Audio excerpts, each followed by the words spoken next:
আপাতত মাঠের রাজনৈতিক কর্মসূচিতে যাচ্ছে না বিএনপি, বরং পূর্বঘোষিত বিভিন্ন সাংগঠনিক কর্মসূচি পালনেই মনোযোগী দলটি। পাশাপাশি দেশের সার্বিক অবস্থা বুঝে পদক্ষেপ নেবে বিএনপি। দলটির নীতি নির্ধারকরা মনে করছেন, এই মুহূর্তে সবচেয়ে বেশি দরকার ফ্যাসিবাদ বিরোধী ঐক্য ধরে রাখা। কেননা জাতি হিসেবে ঐক্যবদ্ধ হওয়া এবং সহানুভূতি ও একতা প্রদর্শনের দিকে মনোযোগ দেওয়া উচিত বলে মনে করে বিএনপি। জানা যায়, বিএনপি এখন ২৪ জুলাই গণ অভ্যুত্থানের বর্ষপূর্তির কর্মসূচি পালন নিয়ে ব্যস্ত রয়েছে।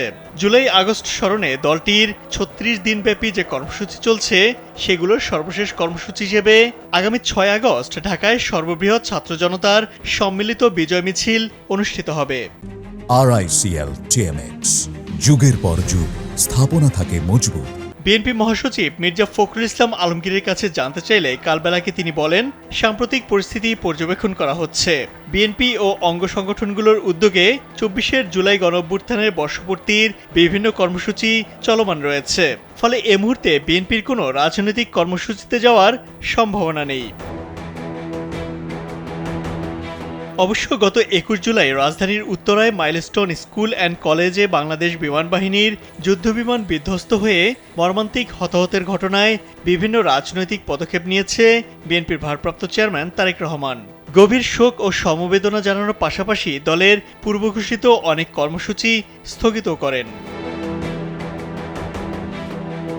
৬ আগস্ট ঢাকাসহ সারা দেশে জুলাই গণঅভ্যুত্থান ২০২৪ ছাত্র জনতার বিজয় মিছিল শীর্ষক কর্মসূচি হবে ঢাকায়।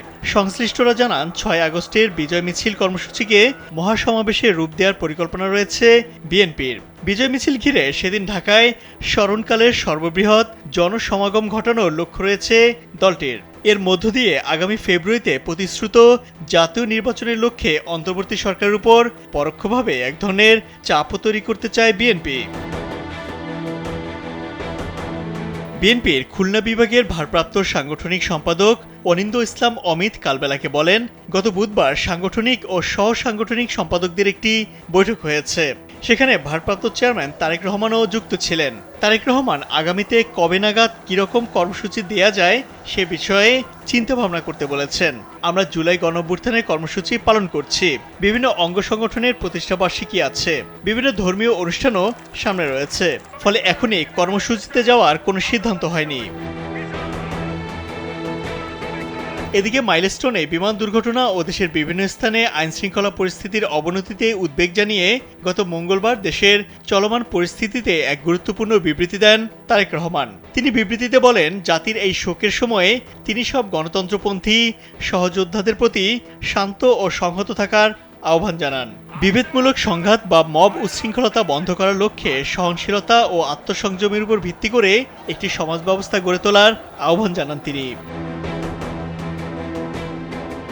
ইমতিয়াজ আহমেদ, কালবেলা।